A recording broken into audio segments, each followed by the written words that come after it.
Our match 1 will be on Alex Liberto on Jeskai Ascendency combo versus Tyler Shertzer. The tag here we're getting is Izzet aggro.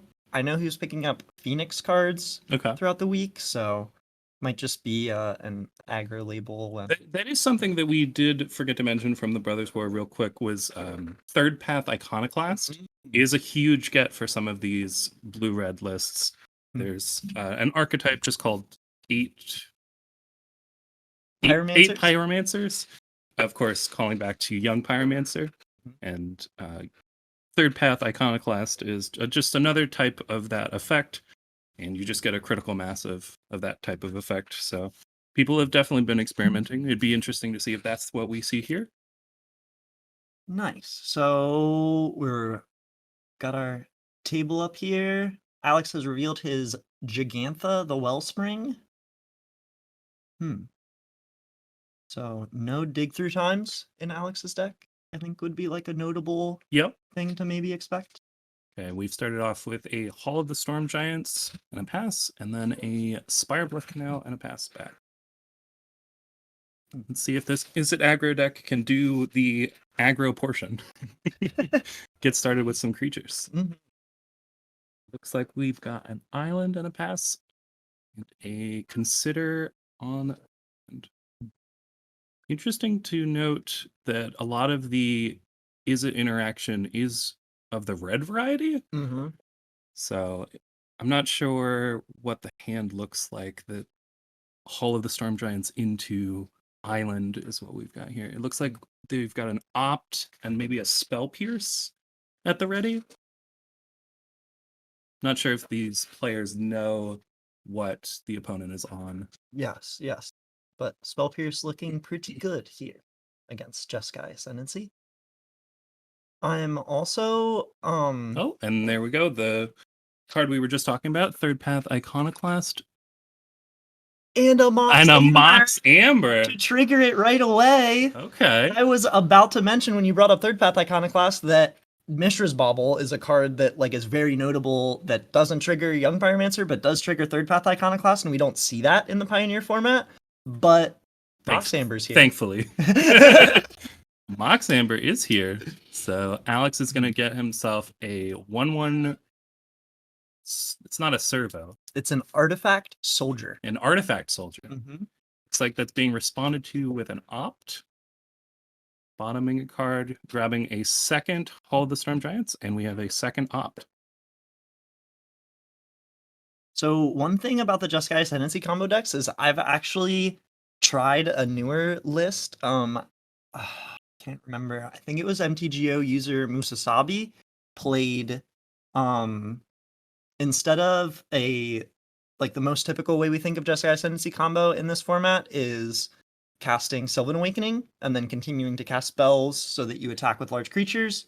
But the other combo that would be in this format is Jeskai Ascendancy plus any creature plus a 0-drop and Retraction Helix. Yeah, it is definitely possible that that's what Alex has going on. Tyler, meanwhile, has played a Steam Vents tapped and drew a Phoenix. So it does look like Izzet aggro is shorthand for Izzet Phoenix here. Doesn't look like we're going to be seeing anything like Balmore from Dominaria United, although we could definitely still see an opposing Iconoclast, maybe out of the sideboard. We have an Emery? For 1 mana, because the soldier is an artifact and there's a Mox Amber in play. Ooh, very nice, very nice. So yeah, I would imagine that this list is similar to what you were describing and less of the Sylvan Awakening variety. Sylvan Awakening. Interesting. And there was a new piece that Alex milled over there. Philagi Archaeologist. New card from Brothers War? Yes, new card from Brothers War, 1 and a blue. Okay. Is a 0/3. You mill when it enters the battlefield, you mill over 3 cards. You may put a non-land, non-creature card from the milled cards into your hand. If you do not, it gets a +1/+1 counter. Ooh, and it does look like we were talking about how there's no dig through time in this list. Looks like Treasure Cruise was attempted and hit with that Spell Pierce. Mm. So maybe a bit of a misstep from Alex not playing around that. Definitely could be a problem here. It looks like Tyler's kind of flooded here. I don't think he has any non-lands besides the Phoenix in his hand, which is definitely not where you want to be in this type of deck. Absolutely. You want to be using all of your mana with your cheap spells. Exactly. And continuing to go through your deck. Looks like we have a replacement Emery, keeping the original one, just because the Emery doesn't look like it has any targets after that Treasure Cruise. I'm not sure if it had any before that. Yeah. And I think we have confirmation here. We did mill over a Retraction Helix and a Tormod's Crypt, so very much emphasizing the 0 plus creature plus Retraction Helix. But also looking like a very reasonable deck to just play, trigger your third path Iconoclast, maybe get some Emery value loops, put your Gigantha in play, and especially if like maybe Alex had a Jeskai Ascendency in play at this point, we'd really be cracking in even without the combo pieces. Yeah. And one of the understated aspects of mono green being a less imposing force in the metagame right now is that things like this can just exist. You know, you do not want to be playing the Mox Amber Tormod's Crypt deck against the 4x Karn list. You definitely don't want to be doing that. Let alone that your plan probably is just not fast enough with not good enough interaction for the green deck, even if they weren't putting a card in play that shut off half your deck. It does look like Tyler ripped a good one off the top with a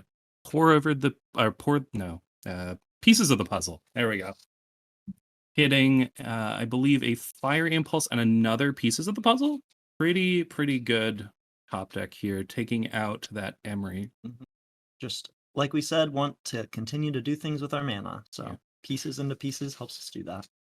Now, it does say Tyler's life total is 17. I have to imagine Tyler's life total is lower than that. He has been attacked at least once or twice with the third path Iconoclast and one token. So I would imagine that Tyler's closer to like 14 or 13. But Alex did only shock with the Hollowed Fountain, so his life total is correct. Not that the Phoenix deck is going to nickel and dime. It's probably more likely going to put a bunch of Phoenixes into play, take an extra turn, and then just kind of one shot over a couple of turns. Yes. Yeah. As we can see here, we pulled up the Archaeologist for us, and Alex did cast one and is returning a Jeskai Ascendancy from the milled cards, I believe, to his hand, or maybe he needs it to cast a Treasure Cruise. Did he return the Ascendancy? It does look like he has an Ascendancy in hand. Yeah. And Tyler is just taking a second to read the card. Got it. Good idea. Want to make sure we know what all the cards do as we're playing with them. And another Kraken for 4. Like I said, I have to imagine that Tyler's life total is closer to like 10 after this hit. But and just a tap land and a pass from Alex. Now Tyler is going to need a lot of help here. And that was another land, so not a great start. We are going to start with this Pieces. Okay. Some removal spells. That's very nice. Looks like he's taking a Lightning Axe and another Fire Impulse. That's very nice. It lets him have a way to get rid of the Phoenix in hand. And he can actually return the Phoenix this turn by casting Lightning Axe and then the Fire Impulse. Or whichever order he chooses, obviously. It seems like he's going to Lightning Axe the Iconoclast, pitching the Phoenix like we talked about. And I would be surprised if he's not killing something with this Fire Impulse. Oh yeah. Want to get that Phoenix back in play. That's the aggro part. It's exactly.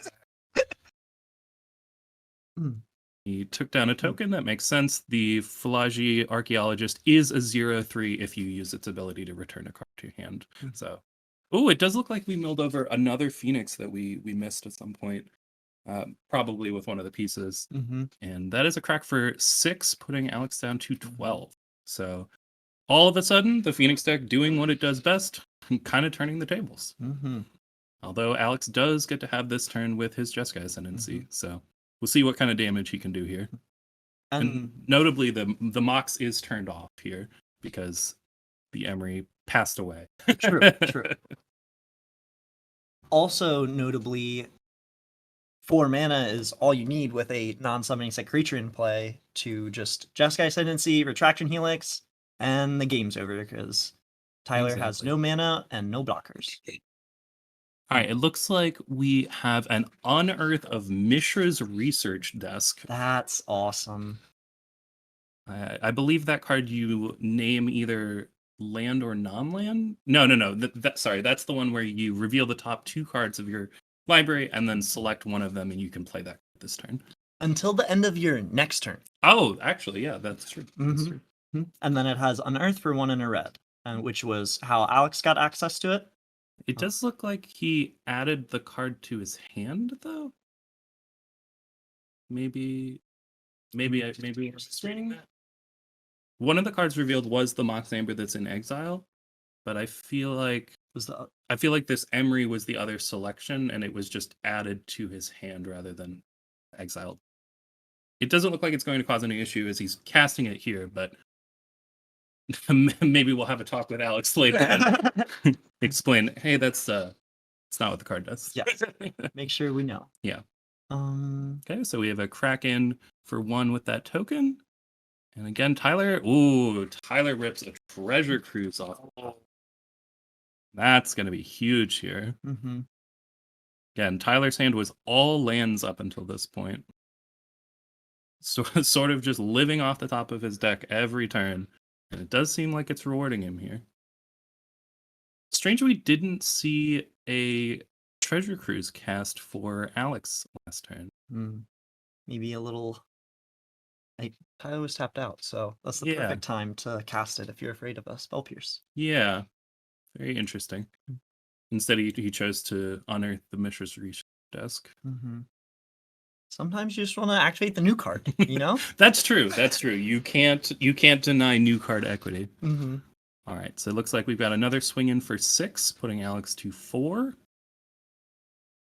And it looks like we have a Ledger Shredder, and I think 2 more lands were drawn off of that Treasure Cruise. So, I mean, Tyler's in a great spot. He can win the game next turn.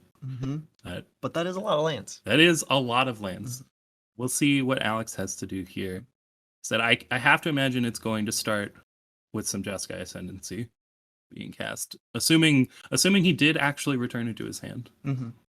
And I was kind of anticipating that this last turn. And one thing that I think would be really powerful to, like, Emery plus Mishra's Bauble is a very powerful engine in Modern, and we sort of have a very more mana-intensive version of that here with, instead of unearthing your research desk from the graveyard, you actually activate your Emery, cast it. You can wait on activating your research desk later because then you just cast it. You don't have to sack it at the end step and everything. And all of these things also trigger Jeskai Ascendancy.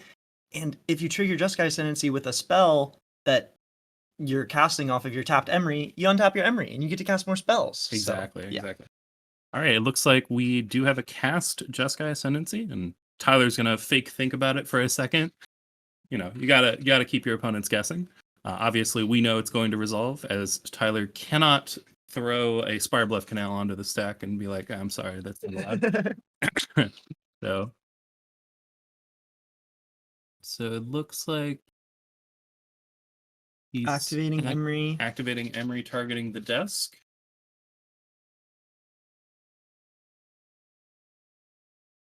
And paying for the desk with the Mox Amber. Nice. Which will trigger the Ledger Shredder. True. Ooh, okay, that was a Temporal Trespass drawn for Tyler. Not very helpful here. Obviously, Alex is just dead if Tyler gets to untap, but you know, we've got a lot of game actions before that happens. Yes, and as you see, we got our Jeskai Ascendancy trigger, so we're going to be able to activate our Emery again. Yep. Keep it going. So it's like this Emery's targeting the Tormod script. As we know, any 0-drop like this will just do this infinitely, because he can untap this untaps the Emery, which allows him to cast the Tormund script. And each time he does this, each of his creatures will get +1/+1. And with only one blocker, Tyler cannot block 2 infinite power creatures. Alex clearly deciding not to discard each time with the Jeskai Ascendency. He just knows it's all locked up. He knows once the Jeskai Ascendency is resolved and the Emery's in play, it's game over. What a sweet win. Yeah, what a cool deck. Even without Retraction Helix. Exactly. Yeah. Exactly. Wow. Oh, that was really cool. Yeah. It definitely did have something to do with the fact that the Phoenix player didn't play anything for the first 4 turns of the game or Absolutely. something. Yep. But, sometimes that happens. Mhm. Sometimes you keep a hand of Ops and Spell Pierces and then just draw a bunch of lands. Even after bottoming the lands. Yeah, exactly. So,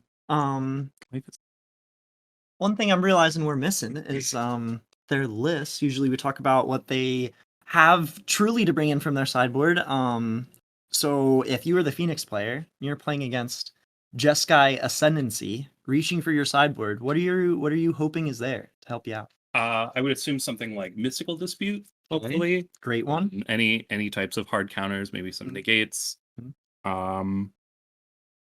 It's tough because Izzet doesn't really have a way to deal with enchantments, traditionally, outside of bouncing them. So I'm not sure that there's a way to get rid of a resolved Jeskai Ascendancy. So that might be tough for them. Absolutely. Yeah, I agree. I think the other thing that I would maybe want to bring in would be ways to end the game faster. If there was something that I had in my sideboard of my Phoenix deck that was going to put the pedal to the metal, then that's probably where I would be looking to. Yeah, it's definitely possible something like Thing in the Ice could be interesting, just as a way to interact on the board, potentially disrupt a combo.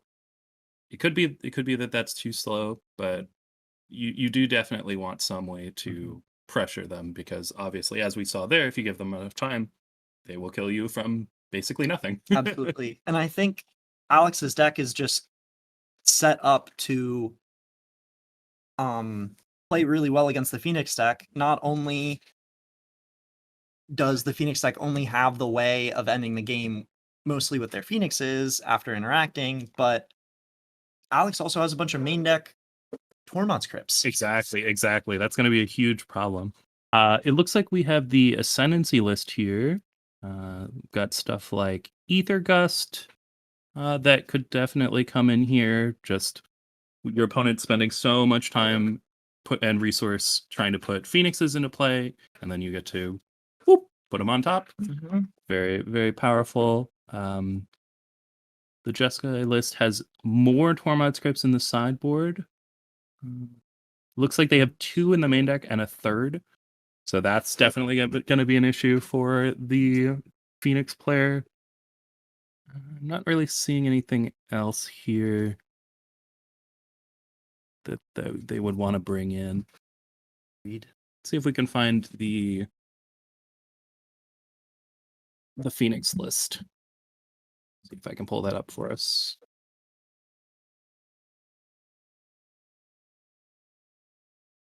There we go.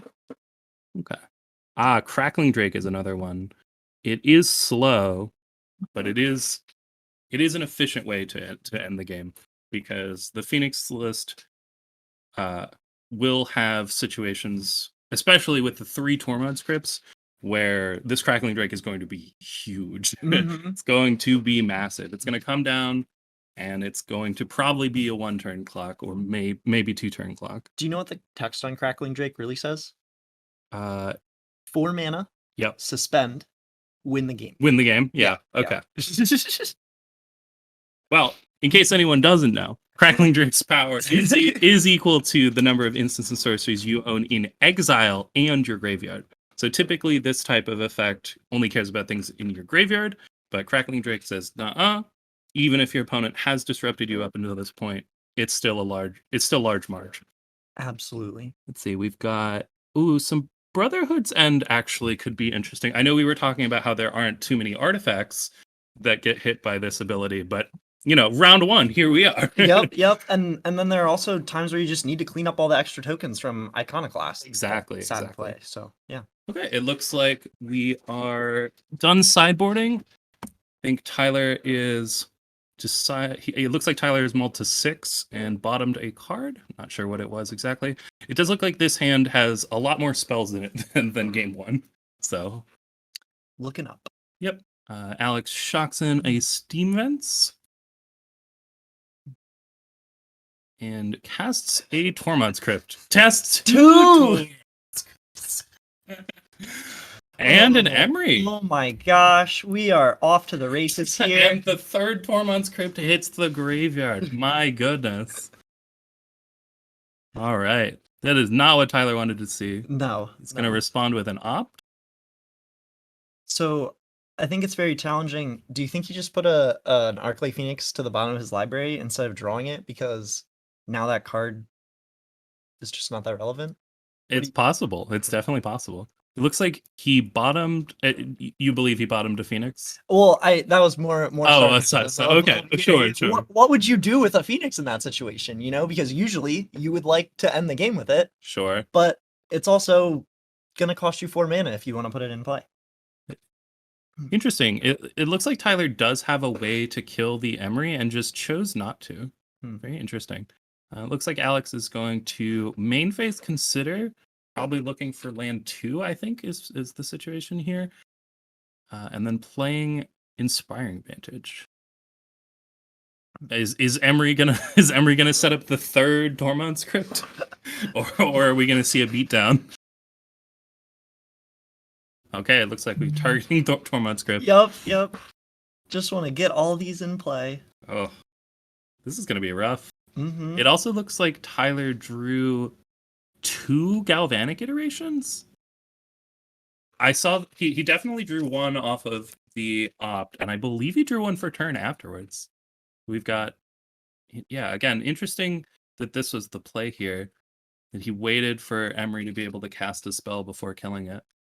Looks like consider, and we like the card on top. I think it was another consider.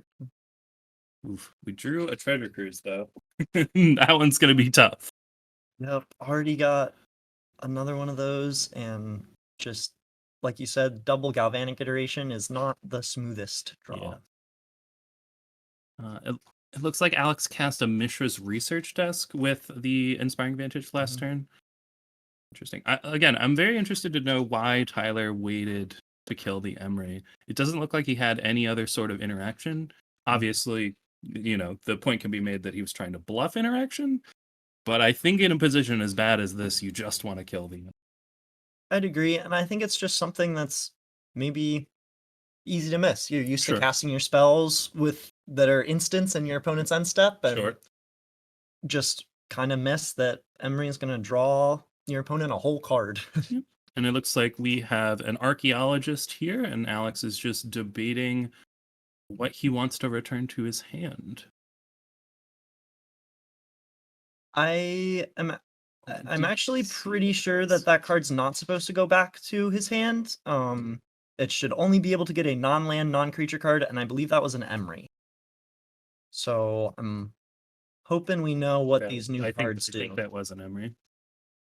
Because it is the rightmost card in his hand. So if he casts an Emery here, we will know. We might need to remind our players. Yeah. I believe that Emery is supposed to be in the graveyard, and Archaeologist is supposed to have a counter on it. And I think our friend is helping us out there. Yep.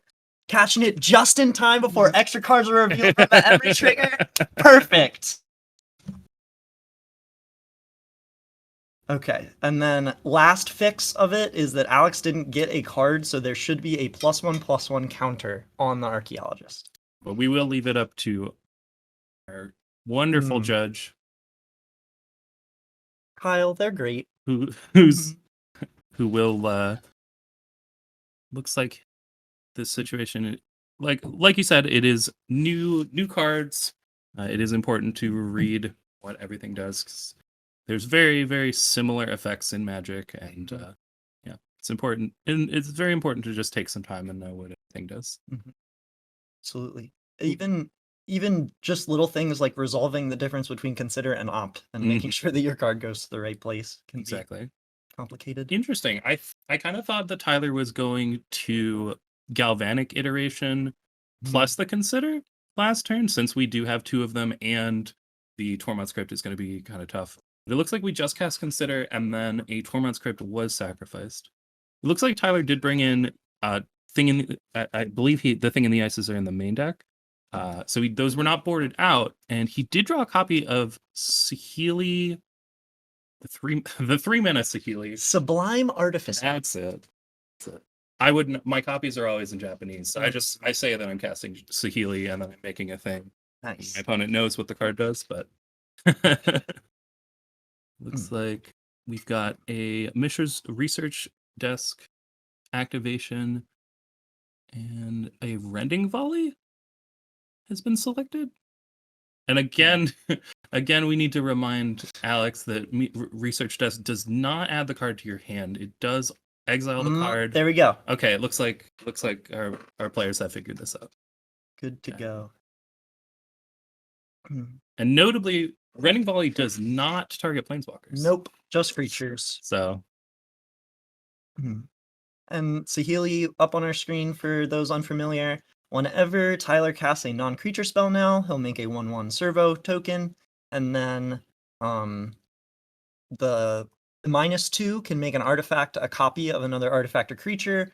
The big notable interaction would be that this takes the suspend cost off of Crackling Drake. Exactly. If you already have a token in play, you can say, Saheeli, make this token into an Alex killing machine.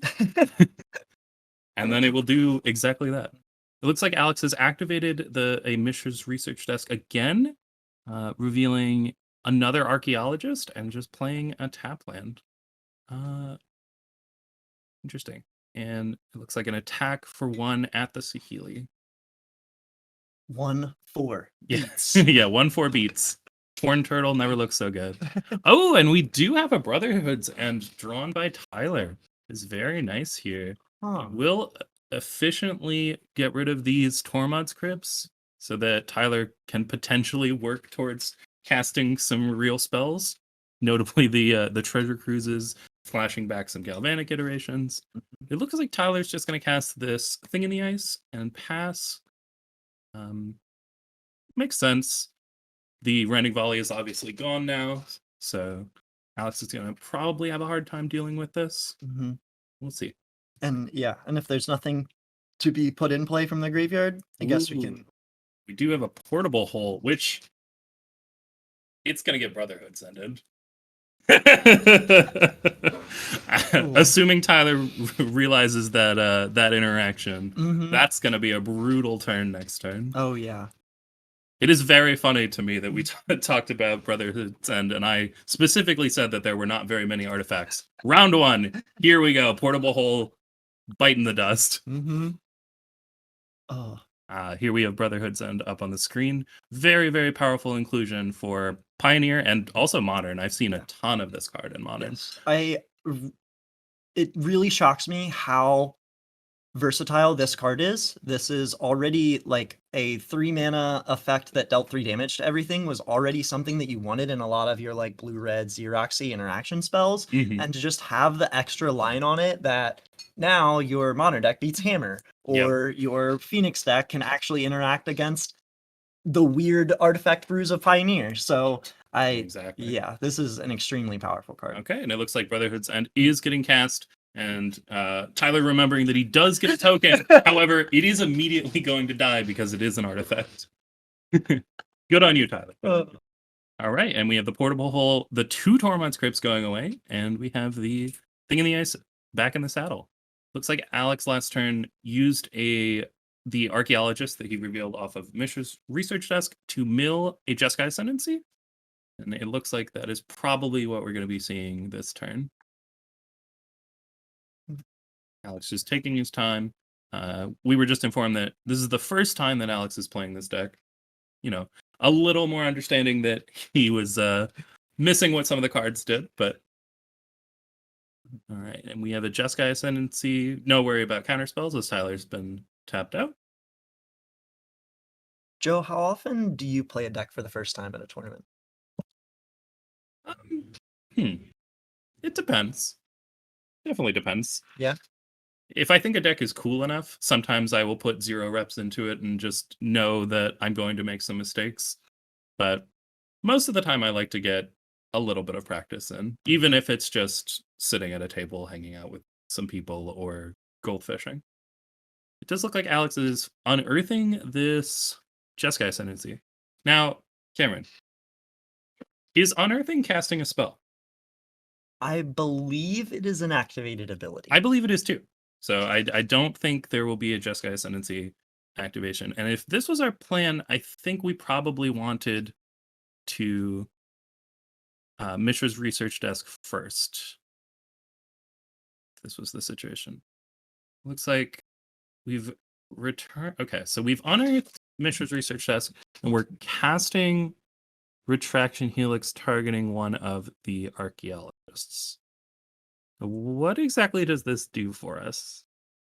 I'm not 100% sure. Okay. Interesting. Is this like a value retraction? Does Unearth have the flashback clause where if it goes anywhere else, it gets exiled as well? Or are you able to return... He just wants to return this thing in the ice. Okay. Interesting. Choosing not to draw and discard with Jeskai Ascendency. Huh. Yeah. It does take care of the Sahili because the +1/+1s. Like, So maybe that was the real goal there, is that we knew eventually we were going to be playing off the top, so let's clean up the one thing that we can. Yeah. It does look like Mishra's research desk was not activated. I think Alex may have thought it was casting the spell, and his opponent reminded him it wasn't, or maybe our judge did. It does look like that is the situation here, because I don't believe any cards were exiled with the desk. And it still went to exile at the end of the turn. Yep. Okay. It looks like a Gigantha added to hand for Alex. I did not see what he drew. And Tyler gets to untap with this thing in the ice. So you will see what's going on here. He does still have both Galvanic iterations. He's got Treasure Cruise. He's got a Spell Pierce. Not looking so great at this point. But, Jeskai Ascendency turns can get a little crazy. Looks like Alex is just going to slam this big elk into play. Very scary. For sure. Yeah. It's a little worrying that Tyler just hasn't been able to play. I think we're going to see a Galvanic iteration plus Lightning Axe here, presumably pitching either the Spell Pierce or the other iteration. I think, the Spell Pierce makes the most sense. So we've got some counters being removed off this thing in the ice. Taking care of the Archaeologist that's a 1/4. Now, the interesting thing here is that if the Archaeologist does get added back to hand from the thing in the ice ability, he will get to do it again. Yep. So. And kind of awkwardly, Alex at 16, thing in the ice, still needs to connect 3 times to end the game. But yeah, the power of the Phoenix deck is from being able to consistently move through your deck and cast the spells on time, and I think Tyler is keeping up pretty well, but it's about whether... Okay, so it looks like a Consider is being cast, triggering this Ascendency. Maybe not triggering the Ascendency? No, I saw a card get drawn and discarded first. Okay. Yep, okay. And then we milled. It was quick. Okay. Alex, lightning reflexes. We've got another one. There's the trigger. Okay, and there's... Now, seeing as Alex has not played this deck before, do you think that he sleeved the deck up before now? And how slippery do you think he sleeves it? They're probably brand new. Yeah, they're probably brand new. Brand spanking new. Okay, it looks like I would imagine Alex is doing this for a Treasure Cruise. And I So Tyler drew pieces of the puzzle last turn, but decided to keep up Galvanic Iteration plus Mystical Dispute or Spell Pierce. And it does look like he's going to get this Treasure Cruise.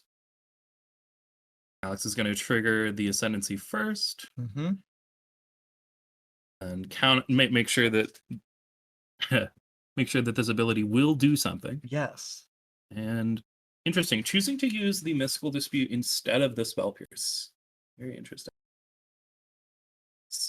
Alex does only have 3 lands available, so we have a Consider in response to the last counter being removed from Thing in the Ice. Alex hoping to hit another copy of Rending Volley, clearly. Yes. Something so that doesn't flip.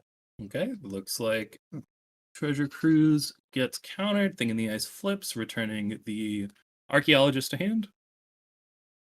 And ooh, since this all happened during Alex's main phase, we have a portable hole exiling the Thing in the Ice, triggering the Ascendency again. Mm-hmm. Like you said, these Ascendancy turns can get a little nuts, and Oh yeah. there's not even a creature in play to benefit from all these triggers. Alex had a Treasure Cruise countered and still drew more cards than he would have if the Treasure Cruise resolved and didn't have their Ascendancy in play. Yeah. Yep. That's why I doubted Tyler's decision to leave up the counterspell. I felt like with the Ascendancy in play, you just kind of need to make some progress here. Looks like this turn is going to be dedicated to casting a Treasure Cruise. Leaving an iteration in the graveyard. Interesting. Finally finding our 4th land, but unfortunately it does enter play tapped. Okay. This match has been going on for a while. So obviously neither player is hoping for this to end in a draw, but it definitely could. Definitely could if Tyler's able to pull this one out. Mm-hmm. Because game 3 can take a similarly long amount of time. Yep. It does look like Alex has some stuff here. We've got Third Path Iconoclast into a Mishra's Research Desk, into a Treasure Cruise. Now, Tyler did draw another copy, his other copy of Brotherhood's End. So, so again, we could be making a lot of progress here on the board that just all goes away when Tyler gets to untap. Yep. Tyler having the exact opposite problem this game, where he cannot draw a land to save his life. Sometimes it just goes like that. Yep. Can draw Brotherhood's End, though. That can draw Brotherhood's End. Mm-hmm. They're basically the same thing, right? Yeah. They let you keep playing the game. Yeah. Is that a second Treasure Cruise? That might have been a second Treasure Cruise for Alex. I'm not entirely sure. We'll see. Yeah, There we go. Second Treasure Cruise. Oof, this is going to be very tough for Tyler to come back from. You know, maybe Alex mills himself. that library is looking pretty shallow. Yeah. Hopefully, before the last card is drawn, we would be able to assemble a 0 and a Retraction Helix. You would hope. You would hope. It looks like this Treasure Cruise is just a part of the battlefield now. It's a boat. Yeah. You can crew it. Yeah. Yeah, it's a vehicle. Whenever you crew it and attack with it, or it enters the battlefield, you draw 3 cards. One of the most busted cards ever printed. And we could see Emery end the game similarly to the way it did last turn, but it needs to not have summoning sickness. Yep. And that would mean that it would need to not die to this Brotherhood's End. This Brotherhood's End is going to be rough. However, again, Alex drew like 8 cards this turn. I think more. I think 9. Yeah, can probably play through it pretty well. Yep. And it looks like this Brotherhood's End is getting cast, wiping up the board. And Alex drew a Fiery Impulse Tyler drew a Fiery Impulse for turn, which means he cannot double spell. Now, I can't get a good look at Alex's hand, but it doesn't look like he has too much going on. Those look like a couple of lands, maybe a retraction helix. So we'll see. Oh, we have an archaeologist. Mm-hmm. Again, that library's looking very small. Oh. Wait. Now we... What? Did Alex concede because he didn't think that he could win in time? Oh, or there's literally 2 cards left in his library? I mean, he activated... He used the archaeologist, flipped 3, and then presumably conceded? Alex conceded there were 2 cards left. Or was that Tyler conceding because there... Nope. Oh, there we go. Alex conceded. Yes. Okay. All right. Interesting. I mean, I was joking. I was entirely joking. I thought the library did look small. I did not think that this was going to happen, but I guess many Emerys were cast, at least 2 treasure cruises, at least 3 archaeologists. Like, that does add up. Yep. All the Jeskai Ascendency triggers. Yes, exactly. Mm-hmm. So we will be seeing game 3 here, and notably, we have about 8 minutes left in the round. So we're gonna have to go a little fast here, guys, to get out of this one without a draw. I would assume that the time limit favors the Phoenix player. But Really? yeah, just because if it looks like Alex has a lot of good ways to deal with Thing in the Ice and Ledger Shredder, but not too many good ways to deal with Phoenix itself. So if Alex or if Tyler can set up a way to just get a Phoenix in play, I would imagine that can be tough. And yes, Iconoclast is very good, very, very good and powerful for Alex, but Tyler does have just tons of removal. That is what the Phoenix deck does. So I don't know. Absolutely. We'll I see that. I also see that Alex is playing the deck that if we make it to turns, the board doesn't necessarily have to be extremely favorable for him to just draw the "oops, I win" card. Sure, that is true. I was thinking more that Tyler would be more able to win before we got to turns, but yes, considering that Alex can probably win in turns from a board that you wouldn't think he could. Right. It looks like players drawing their opening. It's like Tyler has double blue source again, Island and Hull. And Alex is throwing it back. I think Tyler is keeping. Tyler did have at least one opt or consider in the hand. No, maybe not. He does have Spell Pierce. I think there is something good. And a Shredder to cast on 2. Yep. That hopefully we can trigger. Yep. One thing that I liked while we were looking at Alex's list is the list that I had tried for this was very all in. It had 4 retraction helixes in it and no third path iconoclasts in the main deck. And so I really like that his list leans into just kind of playing the game, almost taking like a lesson from like the Modern Breach deck, that like if you have this kind of plan aggressive, consistent plan A, forcing your opponent to interact, that's what actually gives your combo the most likelihood to succeed. So Alex starting out similar to the last game with a Tormod's Crypt and a Shocked Steam Vents down to 18. Looks like Tyler's playing a Hall and Alex is going to consider.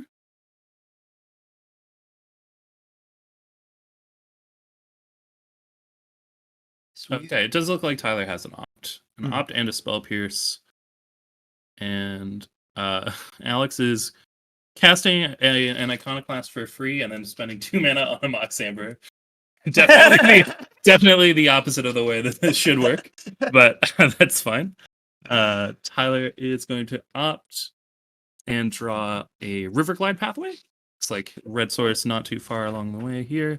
I would be surprised to see anything other than kill this Iconoclast immediately. Agreed. I don't think you can afford to play this Shredder. Looks like Tyler disagrees. Yep. Would like to start getting those triggers going. All right, Alex going to shock down to 16 with this Hollowed Fountain. And there's the namesake card, Jeskai Ascendency. Grabbing another Artifact Soldier, Mm-hmm. and that's going to be the end of the turn for him. No Mox Amber turned on yet. Okay. Tyler playing the island out for a turn. This look like he has a bunch of red spells, and again, choosing not to kill this Iconoclast. I mean, I can see that he really wants to get this Shredder trigger. Oh, he does have he did draw Brotherhood's End for the turn. So, all right, this makes a little bit more sense. He does want to get this Shredder out of Brotherhood's End range. He wants to make it 2/4. It seemed like the situation here. Alex choosing to cast Emery. It's getting Fiery Impulse, and then Alex is responding by tapping the Mox Amber for blue mana. Very heads up play there. Nice. And there we go. Using that blue. Yeah, mana. there we go. Archaeologist. Oh, and we'll see. I think Tyler is gonna miss this Shredder trigger. Mm-hmm. Yeah. I feel like Ledger Shredder is one of the more skill testing cards, even though it doesn't appear that way. I've had so many high level Magic players. Oh, okay. All right. It looks like he did catch it right before the cards were revealed off of the thing, or maybe we announced it and just didn't yeah, resolve. yeah. Yep. We'll see. Just said that's okay. Yeah. Well, you can have your trigger. Okay, and we did draw Stormcarved Coast, so it looks like here we're gonna hit everything with this Brotherhood's End and attack for 3. Well, everything but our own Shredder. That's true. Importantly, has that counter on it. Yeah, and we do have another opt-in hand, but we do have Spell Pierce as well. So Alex falling to 14 after this, since he shocked with the Hollowed Fountain. It's like Alex playing a second Jeskai Ascendency, triggering the first one, discarding, and Tyler definitely gonna get this Spell Pierce online here. And this is a moment where Alex just doesn't really have a lot going on here. Yeah. One of the important things is non-summoning sick creature. Yep. So, and one of the cards we haven't seen here that Alex is playing is Bitter Reunion, which is another card from Brotherhood, or from the Brothers War that we did not talk about, that is very impactful. Yeah. Oh yeah. All right, it looks like Tyler gonna put this Saheeli Sublime Artificer in play and just beat for 2 again. And Alex just kind of spinning the wheels. I think that was a Portable Hole drone. Yep. We have a Portable Hole triggering not triggering the Ascendant. Okay, triggering the Ascendancy. Everyone's just kind of moving at a fast pace. No one wants to. Yeah, exactly. Mm-hmm. No one wants to get a draw here. But Alex really needs something like a Treasure Cruise to get back in this. Yep. Like Tyler's gonna cast an opt-in of turn, make a servo. Getting that clock going. Yep. Or keep it up after the Shredder left. Yeah, exactly. Yeah. It does look like Tyler's hand is very reactive. He's got some lightning axes. I think another piece of removal, maybe. A hit for 1 down to 11. And again, Alex really just needs something like a Treasure Cruise to get here. Yep. And well, when someone starts picking up their graveyard, it's not going to be a good sign. We've got a tap. Oh, okay. Interesting. I wonder what Alex could have drawn that made him pick up his graveyard. If it wasn't Treasure Cruise. Maybe just getting some counts. Yeah, figuring out what we've already. Maybe. Ooh, is this a Drake? Oh boy. 1. Yeah. How big is this Drake? I don't think it's quite 11. Okay. Oh, courtesy die. Thank you so much, Tyler. Yeah. 6 power. 6 you. Yep. All right, and just like that, Alex needs to win the game this turn, which I don't know that he can do. Yeah, I don't believe so. Even with something like a Treasure Cruise into a Bitter Reunion, into an Emery, like, oh, okay. Rending Volley is something that could break up the situation here. Now, I assume Tyler is probably going to try and make a copy of the Drake again. So we're checking. I think Alex is checking whether there's 2 targets. Yeah. Oh, an Odawara. Ah. Okay. All right. That's fine. Hitting Alex down to 4. Again, this is just a stopgap. This doesn't help. This doesn't really help. Got the Crackling Drake again. And Alex kind of seeing the writing on the wall here. And there's the handshake. Yep. Yeah. Just like we said, Crackling Drake, 1 or 2 turn clock. Definitely mattered. Yep. And Saheeli, the little bit of synergy there that like it wouldn't have been suspend win the game. Exactly. But Saheeli unlocked that. So yeah. For sure. Absolutely. And we got to see a fun deck versus a like meta stalwart of Pioneer. I think that was a great first round. Phoenix has definitely been a part of this format since its inception. So